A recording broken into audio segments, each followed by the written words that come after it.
how's it gonna feel in the morning? Yeah.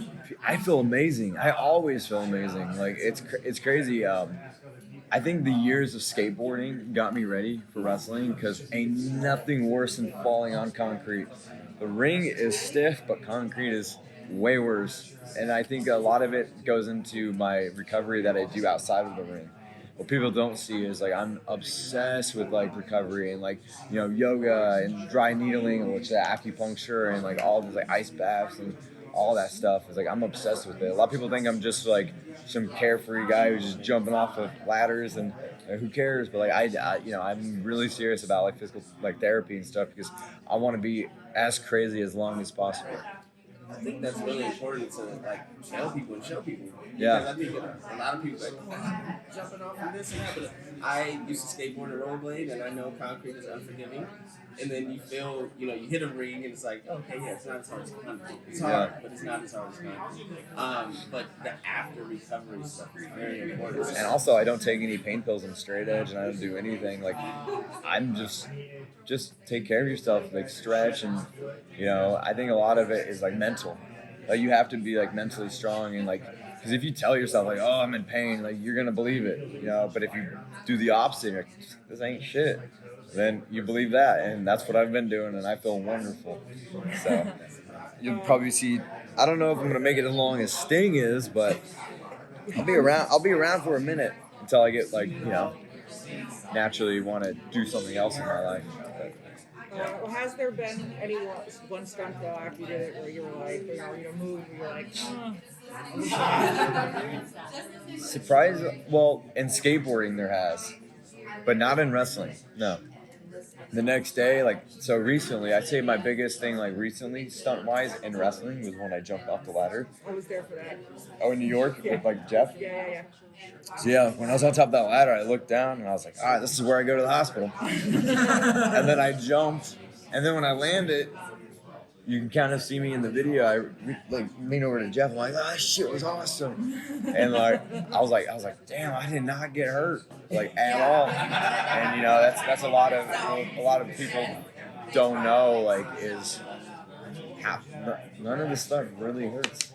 Like, oh man, you're not gonna walk when you're 35. And I was like, dude, I feel great. I don't know, man. I just feel like, yeah. But that was a fun one. I really like that one. But there hasn't been one recently. So I woke up the next day after the Brody King match, and I was like, ugh, that hurt. But it wasn't anything I couldn't handle, But yeah, that one probably hurt more than the Jeff match. It's weird like that. Sometimes you'll have a match that's 5 minutes on dark or wherever that's supposed to be simple, and you'll be feeling that way more than a crazy hardcore match. It's weird how that works, but it's yeah. Well, look at how that hurt. I mean, so yeah, anything can happen. Yeah. So, and just the other week, I fell on my skateboard, and I was like, well, about 2 years ago, right before Sting made his in-ring debut at Double or Nothing, in-ring, wasn't a cinematic match, it was an in-ring debut for a week before. I was filming one of these cinematic entrances, and I was doing this skate thing down in Arizona. I was going down this big ditch in Arizona, and I hit this crack and flew into this wall, and then going 25 an hour and flew into the wall, and then my elbow went into my ribs, my kneecap smashed the wall, and I thought for sure I broke every I was I'm not gonna be able to make it to this match. And I was limping, and I went to my buddy's house, and I sat in the bathtub for 4 hours. And I was like, all right, I'll go to the hospital if I piss blood. And I didn't, so I didn't go to the hospital. But leading up into that week, I was like, man, I'm wrecked. That was probably my late, that was 2 years ago. That was probably my more where I was like, oh, I gotta check myself here, or else I'm gonna get annihilated before big matches. I was kind of, it's about to be a handicap match that night. It was, I was wrecked. Yeah, leading into that match, whew. That was scary. I thought everything was broke. I was icing my knee 5 hours a day, but it's worth it. Man, So they tell you you're going to work with Sting, and I can't imagine that's something that really ever gets old. So is that one of those things where every day, even though you've been working with him now for a little bit, does it still feel like how am I doing this? How am I working with Sting? That's got to be incredible. No, he's like the most humble, like badass dude. And like I was saying, I've said it before, like what a lot of people don't see is like our camaraderie behind the scenes. A lot of people are like, oh, there's just a bunch of dudes with face paint. That's all they have in common. No, like he's legit like one of my close friends in AEW now. I don't talk to a lot of people in AEW. I kind of like to, like don't shit where you eat. I just like to keep to myself. So during the pandemic, I would change in the boiler room away from everybody.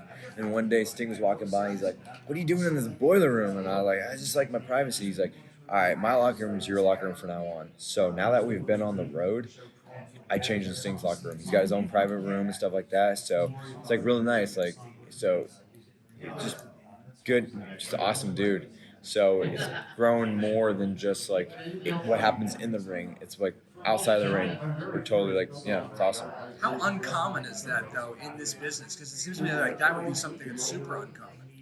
Yeah, it's weird. I feel like I get along a lot better with like the legends or like the older guys and stuff like that. I don't know if it's like a thing where they have where they are now, they have less of an ego or like whatever, but like for some reason I could talk to those guys all day. When you put me in a room with a bunch of young guys, I'm like in the corner, like I don't want to talk to anybody. So like like I don't know what it is. I think guys like Jake the Snake, Sting, Malenko, Tully, like Arn, like all those guys, like yo, what's up? Like Jim Ross, like yo, it's like it's awesome. And it's always been like that. Even when I was working at the 99-cent store, I would always talk to like the old ass cashier. What have you learned from Sting about the business? I mean, we don't have 5 days. To be humble. Yeah, like to be humble and and he's been like, if you like know him personally, he's like the most humble dude ever. And it's just to have a good head on your shoulders and like treat people like right and and so and also that age is just a number. He's 63 years old, jumping off of balconies and stuff. So it's, to me, I'm like, that's probably what I learned is, you do whatever you want. Like, so you don't have to listen to like, oh, like, I'm 63, like screw that, So there's a lot of talk about pillars. You being one of those pillars, and you pretty much wrestled everyone in AEW right now, right? Who now, or what now do you see Darby Allin becoming in this next evolution stage of AEW? See, my goal with AEW is just to get more eyes on the product. I want to cross over and connect to the alternative sports fans, like whether it's the skateboarders or like I was at Nitro Circus a couple weeks ago and I went down their big 40-foot roll-in and backflipped the tricycle over their gap. And to do more of that and to be a wrestler that just isn't showing up to these events and talking yo, watch AEW every Wednesday on TBS. I'm like, you'll see me doing stunts. You'll see me getting down and dirty and whatever it is. So that's my goal is to just cross appeal to fans in music, action sports. That's my next big step in wrestling because we have the wrestling fans. We're grateful for them. But we got to connect to everybody that either hasn't given wrestling a chance or gave up on it years ago. So that's my big goal with wrestling because I like to think you flip through the channel, you see a guy like Darby, or other guys, and you're like, dang, you ain't gonna see this on anywhere else in wrestling, So creative freedom, that we get in AEW, and I'm running with that to the max. So, and it's creative freedom in the ring and outside the ring. Cause like I said, ain't nobody else gonna let me go down a big roll on a tricycle, and so that's my big goals in AEW next. Just connecting to more people that haven't gave wrestling a chance or gave up on it. Darby, my first introduction to you is actually through the TV show on Vice called The Wrestlers. Yeah. And your time in Evolve. And the minute I saw that, I instantly became a Darby Allin fan. Huge Jeff Hardy fan, huge Darby Allin fan. To this point, through your entire career up until now, what's that one moment you can sit back on and be like, man, that shit was crazy, I did that, and just kind of solidify your career to this point? I would say just debuting in AEW. Because up to that point, like you were saying, like I was doing like small circuits, killing myself. Literally, like I remember when I was doing those, like I had some. It's crazy because like on the independents, I'd get like messed up all the time, like But with AEW, I would say just making the debut and having like the moment I walked out at Fyter Fest back in like 2019 when I was wrestling Cody, it was like instantly I felt like all the hard work paid off. Right when I walked through that curtain, I saw like the big, because I always felt like I was made for TV wrestling, because like I really wanted to, like I said, connect to all these outside, fans and like, reach a bigger audience. So yeah, I would say the moment I was like first walked out to the ring in AEW Friday Fest 2019. Awesome. Yeah. When you're talking about putting up these big spots and taking these big bumps and things like that, how spontaneous is that? And is there anything that you've already got back in your mind, like I at some point want to be able to get this into a match or something? So you're talking about like, say it one more time, like crazy stunts that I... Like if you like the jumping off the ladder thing, is how much of that is planned, how much of that is spontaneous in the moment sometimes, because sometimes it has to be planned. How much of that can be spontaneous in the moment sometimes, and are there any things in the back of your mind like I'd love to be able to do this in a match? Yeah, there's a bunch of stuff that like I would see with the Jeff match, for example, when you were talking about the ladder. New York is like a big commission state, so I wasn't even sure if they were gonna let us do that, and I was like, we're having a dream match. Ain't nobody want to see our asses like chain wrestle, lock up. We gotta go crazy out there. So I was like, and a week later we were in Texas where there's like no rules. It's like, could we have waited a week? Like, and then like leading up to this, because like I went up to Tony and I was like, yo, I don't know about having a normal wrestling match. We gotta like, if it's our first time going in there, like we gotta go in. And so like that was leading up to that was kind of like stressful, because like I'm earlier in the day, I'm setting up the ladders and I'm putting the chairs down. I'm trying to talk to the commissioner. I'm like, I'm jumping off of this. And he's all like, what? All right, as long as there's no blood. And I was like, yeah. So it like stuff like that. There's a lot of stuff that like goes into it. And I have a lot of like things that I want to do in the future. It's just finding the time and place, So it's pretty much, yeah. I always like to, do as much like crazy stuff on TV, but I feel like I gotta make sure I separate them. If it was up to me, I'd be doing something every week, but like you gotta make it mean something now. So. And does opponent matter in that? Because we were talking about with Jeff, so does opponent matter in that? Oh yeah. There's times I want to just go out there and just wrestle, like technical wrestle, because that's some of my favorite stuff. Is just technical wrestling, But I'm just an adrenaline junkie at heart, and I like to incorporate that as much as possible. But it's not like a lot of people think like, oh, Darby's doing this to get a fan reaction. I'm like, no, I'm trying to make myself get a reaction. I've grown numb to like I said, being an adrenaline junkie, like I gotta feel that rush. So it's not so much for the fans; it's for myself jumping off and stuff.